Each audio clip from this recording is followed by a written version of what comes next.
মক্কা জীবনে আপনার আমার নবী জনাবে মুহাম্মদুর রাসূলুল্লাহ সাল্লাল্লাহু আলাইহি ওয়াসাল্লাম উনার সম্পর্ক ছিল দুই ধরনের লোকের সাথে। যখন আপনার আমার নবী জনাবে মুহাম্মদুর রাসূলুল্লাহ সাল্লাল্লাহু আলাইহি ওয়াসাল্লাম তার সাহাবীদেরকে নিয়ে মক্কা থেকে মদিনায় হিজরত করলেন, তখন সেখানে গিয়ে তৃতীয় আরেকটা দলের সাথে সাক্ষাৎ হয়েছে। সে দলটার নাম হলো মুনাফিক দল। মক্কা জীবনে দুই শ্রেণীর লোক হলো ইহুদি আর খ্রিস্টান। মদিনায় গিয়ে আরেক শ্রেণীর সাথে সাক্ষাৎ হয়েছে, তারা হলো মুনাফিক সম্প্রদায়। এই মুনাফিক সম্প্রদায়ের অধিকাংশই ছিল ইহুদি, আর তাদের নেতা আব্দুল্লাহ ইবনে উবাই ছিলেন। আব্দুল্লাহ ইবনে উবাই তিনি আগে থেকেই মদিনার নিজ ক্ষমতা ও নেতৃত্বের স্বপ্ন দেখতেছিল, যে তিনি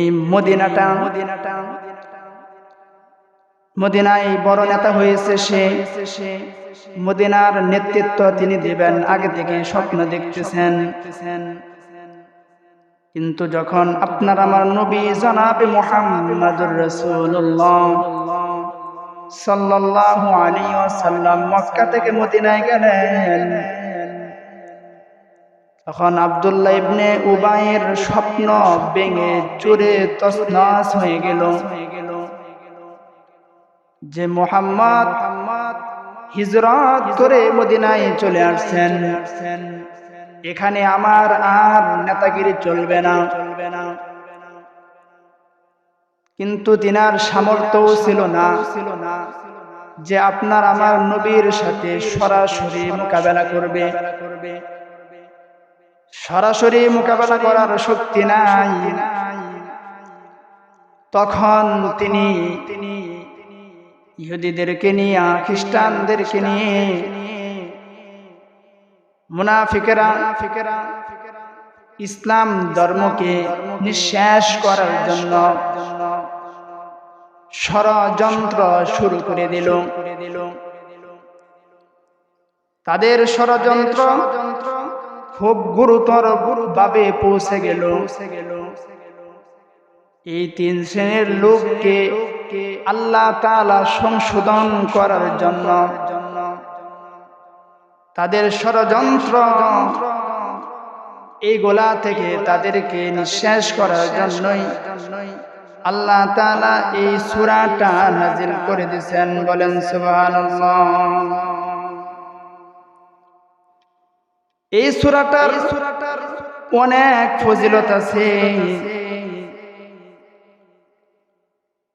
সহিহ মুসলিম শরীফ ও তিরমিজি শরীফের মধ্যে হাদিস আসছে। হাদিস বর্ণনা করছেন হযরতে আবু হুরায়রা রাদিয়াল্লাহু আনহু। হাদিসের মধ্যে বলা হয়েছে, ক্বালা রাসূলুল্লাহ সাল্লাল্লাহু আলাইহি ওয়াসাল্লাম, ইন্নাশ শাইতানা ইয়াফিররু মিনাল বাইতিল্লাযী তুকরাউ ফীহা সূরাতুল বাকারা। হযরত আবু হুরায়রা রাদিয়াল্লাহু আনহু বর্ণনা করেন, জনাবে মুহাম্মদুর রাসূলুল্লাহ সাল্লাল্লাহু আলাইহি ওয়াসাল্লাম বলেন, যে ঘরে সূরাতুল বাকারা পড়া হয় সে ঘর থেকে শয়তান পলায়ন করে চলে যায়। সুবহানাল্লাহ। মুসলিম শরীফের আরেকটা হাদিস আছে, সেই হাদিসটাও আবু হুরায়রা রাদিয়াল্লাহু আনহু বর্ণনা করেন, লা তাজআলু বুয়ুতাকুম কুবুরা فإن البيت الذي تقرأ فيه سورة البقرة لا يدخله الشيطان জনাব মুহাম্মদুর রাসূলুল্লাহ সাল্লাল্লাহু আলাইহি ওয়াসাল্লাম বলেন, তোমরা নিজেদের ঘরকে কবরে পরিণত করো না। লা তাজালু বুয়ুতাকুম কুবুরা, তোমরা তোমাদের ঘরকে কবরে পরিণত করো না। অর্থাৎ যে ঘরের মধ্যে কুরআন তেলাওয়াত হয় না, নামাজ পড়া হয় না, তাসবিহ তাহলিল করা হয় না, আল্লাহ তাআলার ইবাদত বন্দেগী করা হয় না, সেই ঘরটা হাদিসের ভাষায় কবর। কবর যেমন ভাবে কবরের মধ্যে কোনো ইবাদত বন্দেগী করতে পারে না, আর ঘরে যদি কোনো ইবাদত বন্দেগী না চলে, তাহলে সেই ঘরটাও যেন কবরের মতো। এই জন্যই রাসূল বলছে, লা তাজআলু বুয়ুতাকুম কুবুরা, তোমরা তোমাদের ঘরকে কবরে পরিণত করো না। ফাইন্নাল বাইতাল্লাযী তুকরাউ ফীহি সূরাতুল বাকারা, নিশ্চয় যে ঘরে সূরাতুল বাকারা পড়া হয়, লা ইয়াদখুলুহুশ শাইতান, সেই ঘরে শয়তান প্রবেশ করতে পারে না। সুবহানাল্লাহ। এই জন্য সূরাতুল বাকারা ঘরের মধ্যে তেলাওয়াত করবেন। ঘরের মধ্যে তেলাওয়াত করলে সেই ঘর থেকে শয়তান বের হয়ে যাবে, বদদিনী বের হয়ে যাবে। শয়তান যদি ঘর থেকে বের হয়ে যায়, সেই ঘরটা শান্তি বিরাজ করবে, সেই ঘরের মধ্যে শান্তি পাইবেন। আর যদি সেই ঘরটা শয়তানের ঘর হিসাবে পরিণত হয়ে যায়, তাহলে সেই ঘরের মধ্যে শান্তির আশা করা যায় না। এই জন্য এই সূরাতুল বাকারাটা তেলাওয়াত করবেন। আব্দুল্লাহ ইবনে উমর রাদিয়াল্লাহু আনহু এই সূরাতুল বাকারা, এটার যে কি মর্ম, এটার কি দাম, এটা বুঝার জন্য তিনি 1 বছর নয়, 2 বছর নয়, দীর্ঘ 8 বছর এই সূরার পিছনে মেহনত করেছেন। সুবহানাল্লাহ। বুখারী ও মুসলিম শরীফে এই সূরা বিষয়ে একটা হাদিস আছে। হযরত উসাইদ ইবনে হুযাইর রাদিয়াল্লাহু আনহু একদিন রাতের বেলা সূরাতুল বাকারা তার ঘরের মধ্যে তেলাওয়াত করতেছিলেন। তার ঘরের মধ্যে একটা ঘোড়া বাঁধা ছিল। যখন এই সূরাতুল বাকারা তেলাওয়াত করা শুরু করলেন, তার ঘরের মধ্যে যে ঘোড়াটা বাঁধা ছিল, সেই ঘোড়াটাও ছটফট করতে আরম্ভ করলো, লাফালাফি করতে আরম্ভ করলো। উসাইদ ইবনে হুযাইর রাদিয়াল্লাহু আনহু তেলাওয়াত করা বন্ধ করে দিলেন। তেলাওয়াত বন্ধ করার সাথে সাথে তার ঘোড়াটাও লাফালাফি বন্ধ করে দেন। আবার যখন সূরাতুল বাকারা তেলাওয়াত করা আরম্ভ করলেন, তখন আবারও সেই ঘোড়াটা লাফালাফি করতে আরম্ভ করে, তখন আবার অফ করার সাথে সাথে ঘোড়াও লাফালাফি বন্ধ করে দেয়। উসাইদ ইবনে হুযাইর রাদিয়াল্লাহু আনহু ভাবলেন যে আমার পাশেই বিছানার মধ্যে আমার ছেলে ইয়াহইয়া ঘুমন্ত আছে, আমি যদি এমন ভাবে সূরাতুল বাকারা তেলাওয়াত করি আর পুরাটা লাফালাফি করে, তাহলে আমার সন্তানের ঘুমের সমস্যা হইতে পারে। এই জন্য তিনি সূরাটা তেলাওয়াত করা বন্ধ করার সাথে সাথে তার ঘরের চালের দিকে তাকায়, দেখে ঘরের চালের মধ্যে একটা আলু দেখা যায়। ঘরের চালের মধ্যে আলু দেখা যায়।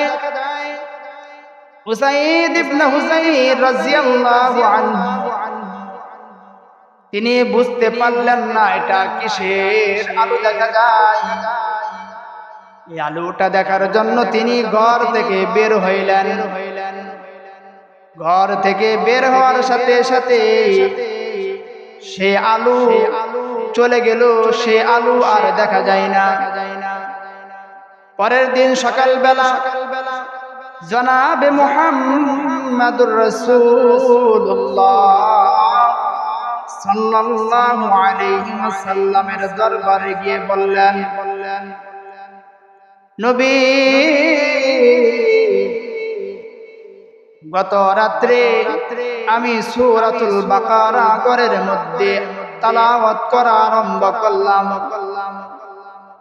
আর আমার ঘরে ঘোড়া বাঁধা ছিল। সে ঘোড়াটা ছটফট করতে আরম্ভ করে, আমি তেলাওয়াত বন্ধ করলে ঘোড়াও ছটফট করা বন্ধ করে ফেলে।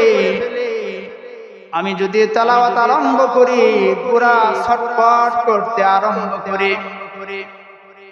তখন আমি এই তেলাওয়াত বন্ধ করে উপর দিকে তাকাইলাম, দেখি আমার ঘরের চালের উপর কিসের আলো দেখা যায়।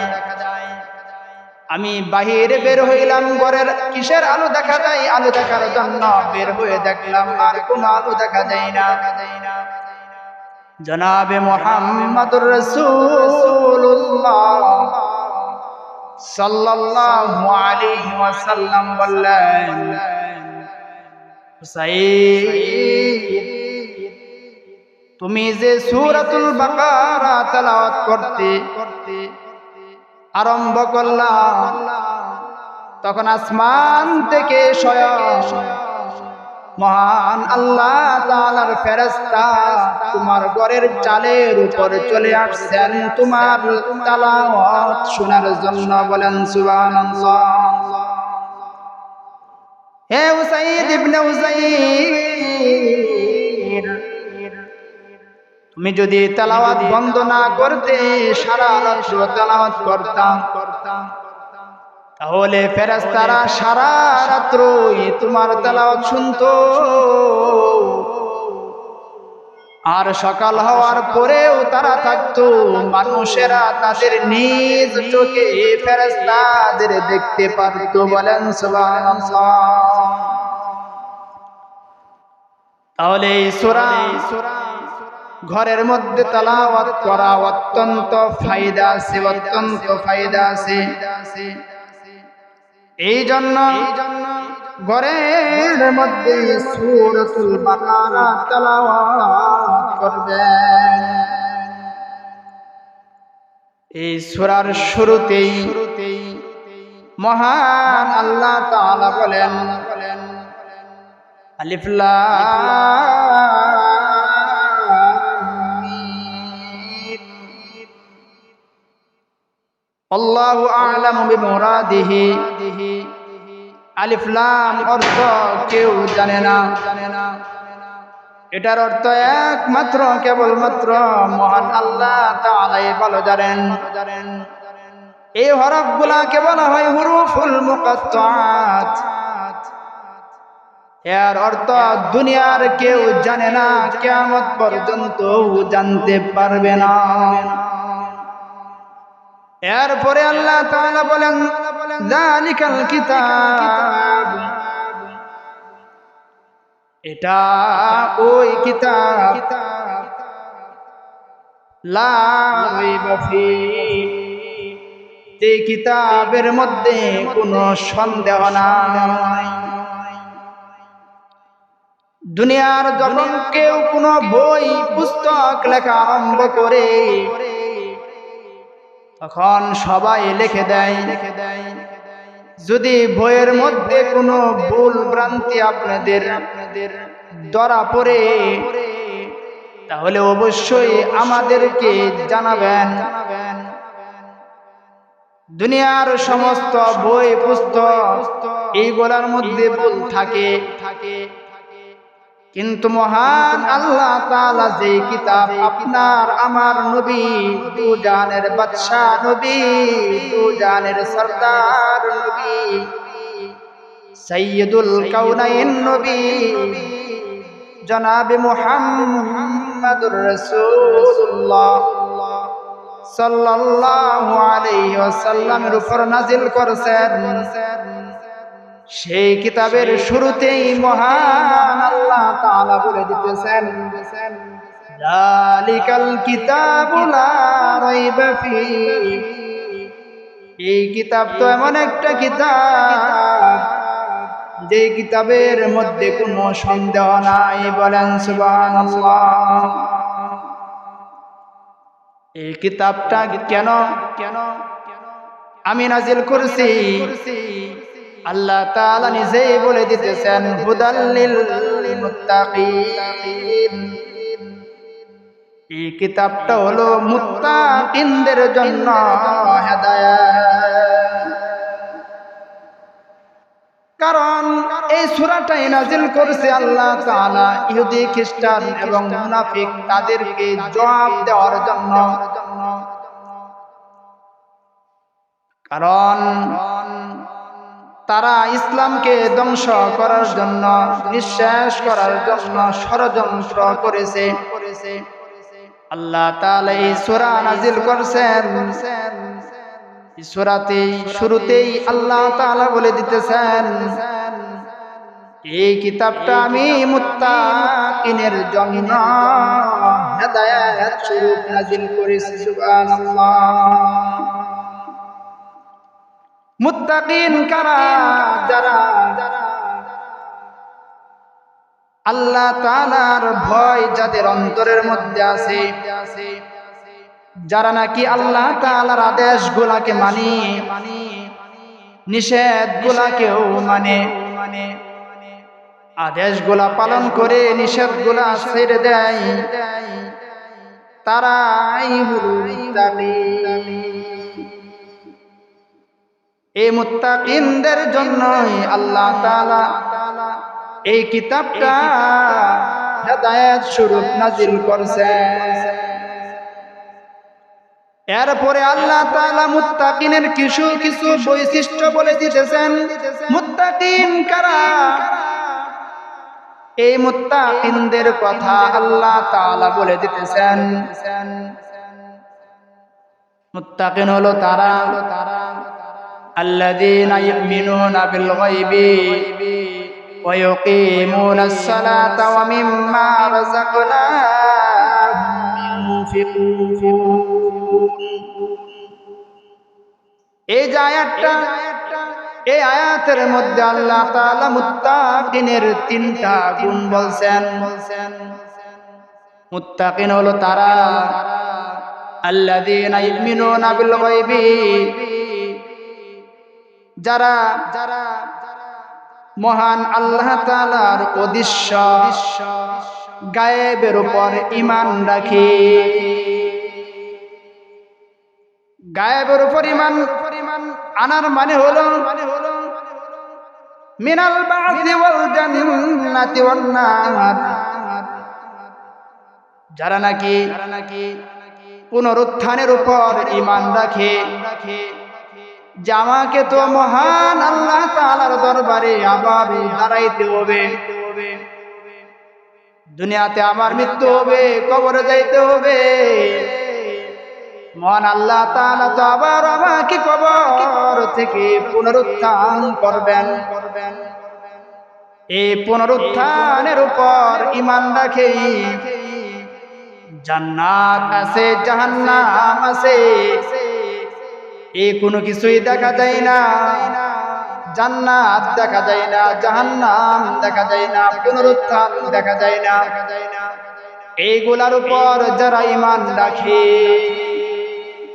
মুত্তাকিনের এক নম্বর গুণ হলো এটা, আল্লাহ তাআলার গায়েবের উপর ঈমান রাখে। 2 নম্বর গুণ বলতেছেন ইয়াকিমুনাস সালাত, যারা নাকি নামাজ কায়েম করে, যথাযথ নামাজকে আদায় করে।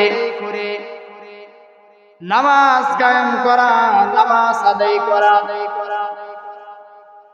এটা হলো মুত্তাকিনের 2 নম্বর গুণ। নামাজের হেফাজত যারা করবে, হাদিসের মধ্যে রাসূল তাদের জন্য অনেক পুরস্কারের কথা বলে গেছেন। যারা নাকি সময়ের প্রতি লক্ষ্য করে গুরুত্ব সহকারে 5 ওয়াক্ত নামাজ আদায় করবে, মহান আল্লাহ তাআলা তাদেরকে কাল হাসরের মাঠে 5টা পুরস্কারে পুরস্কৃত করবেন। বলেন সুবহানাল্লাহ। তার মধ্যে দুনিয়ার জন্য একটা রেখে দিয়েছেন, আর পরকালের জন্য 4টা রাখছেন। এই হলো 5টা। দুনিয়ার মধ্যে যেটা রাখছেন সেটা হলো এই নামাজ আদায় করার কারণে মহান আল্লাহ তাআলা রিজিকের যে অভাব আছে, এই রিজিকের অভাব মহান আল্লাহ তাআলা দূর করে দিবেন। বলেন সুবহানাল্লাহ। দুনিয়াতে আপনি আমি রিজিকের জন্য কতই না অন্যায় কাজ করতেছি, পাপাচার করতেছি, সুদ খাইতেছি, ঘুষ খাইতেছি, অন্যায় কাজ করতেছি, অপরের উপর জুলুম করতেছি, একমাত্র এই রিজিক অন্বেষণ করার জন্য। এই রিজিকের যে অভাব, এই অভাব মহান আল্লাহ তাআলা দূর করে দিবেন। কবরের আযাব মাফ করে দিবেন, ডান হাতে আমলনামা দিবেন, ফুলসিরাতের ফুল বিজলির আকারে পার করে দিবেন, বিনা হিসাবে জান্নাত দিয়ে দিবেন। বলেন সুবহানাল্লাহ।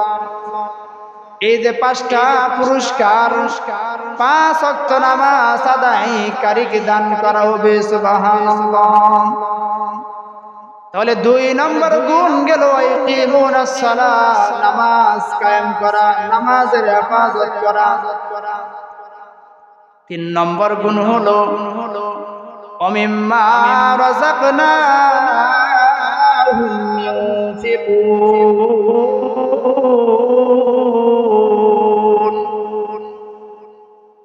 আল্লাহ তাআলা দেওয়া রিজিক থেকে আল্লাহর রাস্তায় খরচ করা। যারা মুত্তাকি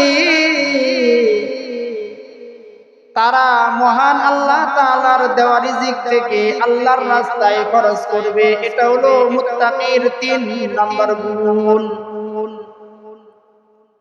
আপনি আমি দুনিয়াতে যে যতটুকুই সম্পদের মালিক হয়েছে, এই সবটুকু সম্পদ মহান আল্লাহ তাআলা দিয়েছেন। এই সম্পদ কিন্তু আপনার আমার শক্তির বলে অর্জন করতে পারি নাই। আপনি আমি চাকরি করে এই সম্পদ অর্জন করতে পারি নাই, ব্যবসা করে পারি নাই, খেতে খামারে কাজ করে পারি নাই। হ্যাঁ, এই কাজগুলা করার মাধ্যমেই আল্লাহ তাআলা সম্পদের মালিক বানাইছে। এই কাজ করার ক্ষমতা মহান আল্লাহ তাআলা দিয়েছেন। ব্যবসা করার ক্ষমতা মহান আল্লাহ তাআলা দিয়েছেন। চাকরি করার ক্ষমতা মহান আল্লাহ তাআলাই দিয়েছেন। খেতে খামারে কাজ করার ক্ষমতাই মহান আল্লাহ তাআলা দিয়েছেন। যদি আল্লাহ তাআলা না দিতেন তাহলে এই সব কিছুর মালিক হইতে পারতাম না। অনেকেই কাজ করেও সম্পদের মালিক হইতে পারে না। কেন পারে না? মহান আল্লাহ তাআলা তাদেরকে দেয় না। একজন সারাদিন বসে বসে খায়, দুনিয়ার একটা কাজ তার করতে হয় না। আর একজন সকাল থেকে সন্ধ্যা পর্যন্ত কাজ করে, এরপরেও সারাদিন 3 বেলা ভালোভাবে খাইতে পারে না। এই সব কিছু করার মালিক হলেন আল্লাহ। আল্লাহ তাআলার উপর এই বিষয়গুলোর ঈমান রাখা। তাহলে এই আয়াতের মধ্যে আল্লাহ তাআলা 3টা গুণের কথা বলছেন। 1 নাম্বার গুণ হলো আল্লাহ তাআলার উদ্দেশ্যের উপর ঈমান রাখা। 2 নম্বর গুণ হলো নামাজ কায়েম করা। 3 নম্বর গুণ হলো আল্লাহর দেওয়া রিজিক থেকে আল্লাহর রাস্তায় খরচ করা। এরপরের আয়াত, সেই আয়াতের মধ্যে আল্লাহ তাআলা 3টা গুণের কথা বলছেন। প্রথম আয়াতেও 3 গুণের কথা বলছেন, পরের আয়াতেও 3 গুণের কথা বলছেন। মহান আল্লাহ তাআলা বলেন, ওয়াল্লাযীনা ইউমিনুনা বিমা উনজিলা ইলাইকা ওয়ামা উনজিলা মিন ক্বাবলিকা ওয়া বিল আখিরাতি হুম ইউকিনুন। আল্লাহ তাআলা এই আয়াতের মধ্যেও 3টা গুণের কথা বলেন। আল্লাহ তাআলা বলেন মুত্তাকিন হলো তারা যারা নাকি ওয়াল্লাযীনা ইউমিনুনা বিমা উনজিলা ইলাইকা, যে মুত্তাকিন হলো তারা যারা বিশ্বাস করে যে আপনার উপর যে কিতাব নাজিল করা হয়েছে তার উপরও বিশ্বাস করে ঈমান রাখে। আইল কুরআন, অর্থাৎ এই কুরআন আপনার উপর নাজিল করা হয়েছে। জনাব মুহাম্মদুর রাসূলুল্লাহ সাল্লাল্লাহু আলাইহি ওয়াসাল্লামের উপর কুরআনকে নাজিল করা হয়েছে। এই যে কুরআনটা আপনার উপর নাজিল করা হইল, এই কুরআনের উপর তারা ঈমান রাখে। এই আয়াতের মধ্যে 3 গুণের 1 নম্বর গুণ হলো এটা যে আপনার উপর যে কিতাব নাজিল করা হয়েছে, অর্থাৎ কুরআন নাজিল করা হয়েছে, এই কুরআনের উপর তারা ঈমান রাখবে। এই হলো মুত্তাকিন এর আরেকটা গুণ। 2 নম্বর গুণ হলো এই আয়াতের মধ্যে ওয়ামা উনজিলা মিন ক্বাবলি, যে আপনার আগে যে কিতাবগুলা যাদের উপর নাজিল করা হয়েছে, অর্থাৎ আইল তাওরাত ওয়াল ইনজিল ওয়া গায়রুহুমা, অর্থাৎ আপনার আগে তাওরাত নাজিল করছি, ইনজিল নাজিল করছি, জবুর নাজিল করছি, আরো অনেক কিতাবাদি নাজিল করছি। ওই কিতাবগুলার উপরও যারা ঈমান রাখে তারাও হলো মুত্তাকিন। তাহলে এই আয়াতের 2 নম্বর গুণ হলো এটা। 1 নম্বর গুণ হলো আপনার উপর যে কিতাব নাজিল করা হয়েছে সেই কিতাবের উপরও ঈমান রাখে। 2 নম্বর গুণ হলো আপনার আগে যে সমস্ত কিতাবগুলা নাজিল করা হয়েছে সেই কিতাবগুলার উপরও ঈমান রাখে।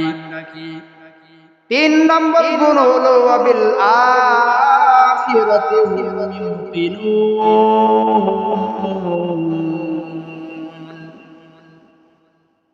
যে তারা আখিরাতের উপর পূর্ণভাবে বিশ্বাস করে। যে দুনিয়া যেমন ভাবে অতিবাহিত হইতেছে, দুনিয়া একদিন ছিল না, এই দুনিয়া আল্লাহ তাআলা স্থাপন করেছেন, এই দুনিয়া অতিবাহিত হইতেছে। আখিরাতকেও আল্লাহ তাআলা স্থাপন করবেন।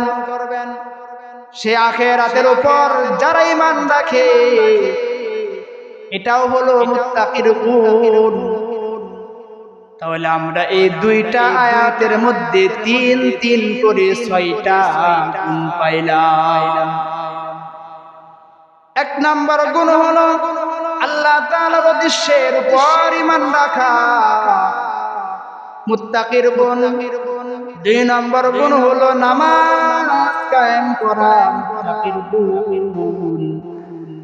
3 নম্বর গুণ হলো আল্লাহর দেওয়া রিজিক থেকে আল্লাহর রাস্তায় খরচ করা। 4 নম্বর গুণ হলো আপনার আমার নবী জনাব মুহাম্মদুর রাসূলুল্লাহ সাল্লাল্লাহু আলাইহি ওয়াসাল্লামের উপর এই যে কিতাব কুরআন নাযিল করা হয়েছে, এই কুরআনের উপর ঈমান রাখা, মুত্তাকির গুণ। 5 নম্বর গুণ হলো আপনার আমার নবীর আগে যে সমস্ত কিতাব যাদের উপর নাযিল করা হয়েছে ওই কিতাবগুলোর উপরও ঈমান রাখা।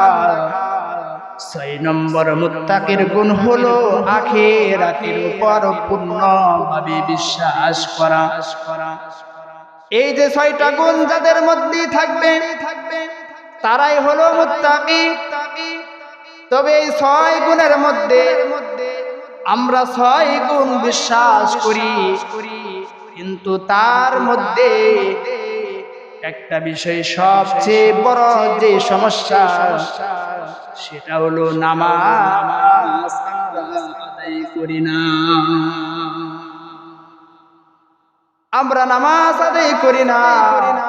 এই নামাজ আদায় করতে হবে, মুত্তাকিন হইতে হইলে অবশ্যই এই 6 গুণ আপনার আমার মধ্যে থাকতে হবে।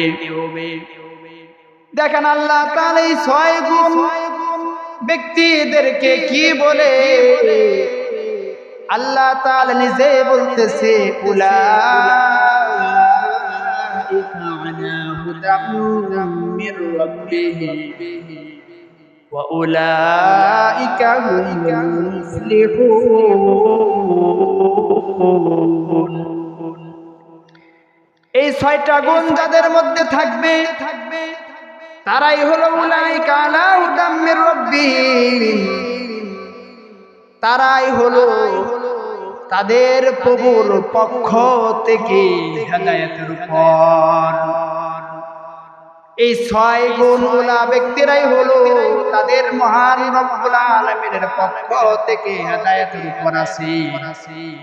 ওয়া উলাইকা হুমুল মুফলিহুন, এই তারাই সফল কাম হইছে। তাহলে এই 6 গুণ যাদের মধ্যে থাকবে একমাত্র কেবলমাত্র তারাই হেদায়েতের উপর আছে। এটা আমার কথা না, মহান আল্লাহ তাআলা বলেন উলাইকা আলা হুদাম মির রাব্বিহিম। এই 6 গুণ ব্যক্তিরাই হলো মহান আল্লাহ তাআলার পক্ষ থেকে হেদায়েতের উপর। ওয়া উলাইকা হুমুল মুফলিহুন, তারাই সফল কাম হইছে। তাহলে বুঝলাম এই 6 গুণ যাদের মধ্যে আছে তারাই সফল কাম, তারাই হেদায়েতের উপর আছে। যাদের মধ্যে 6 গুণ নাই তারা কিন্তু হেদায়েতের উপরে নাই এবং তারা সফল কাম হইতে পারে নাই। এই দুনিয়া থেকে যদি সফল কাম না হয়ে কবরে যায়, কবর কিন্তু ভালো ব্যবহার করবে না। কবর তো তাদের সাথে ভালো ব্যবহার করবে যারা নাকি মহান আল্লাহ তাআলার হেদায়েত নিয়ে সফল কাম হয়ে মৃত্যুবরণ করছে। তাদের সাথে কবর ভালো ব্যবহার করবে। আর যদি হেদায়েত না নিয়ে সফলতা না নিয়ে কবরে যাইতে হয়, কবরের মাটি এমন এমন ভাবে চাপ দিবে, এক বাজরের হার অপর বাজরের হার দিয়ে ঢুকে যাবে। কবর বলবে তুমি মহান আল্লাহ তাআলার হুকুমকে অমান্য করছ, আমি মাটির উপর তুমি চলাফেরা করছ, তোমাকে সময় দেওয়া হয়েছিল, তোমার সময় শেষ হয়ে গেছে, আসো আসো আমার ভিতরে তুমি আসো, আজকে তুমি আমার ব্যবহার দেখতে পারবা। এই জন্য মহান আল্লাহ তাআলা যেন আমাদের সবাইকে এই 6টা গুণ নিয়ে আল্লাহ তাআলার হেদায়েত নিয়ে সফলতা নিয়ে এরপরে মৃত্যু বরণ করে কবরে যাওয়ার তৌফিক দান করেন। বলেন আল্লাহুম্মা আমিন।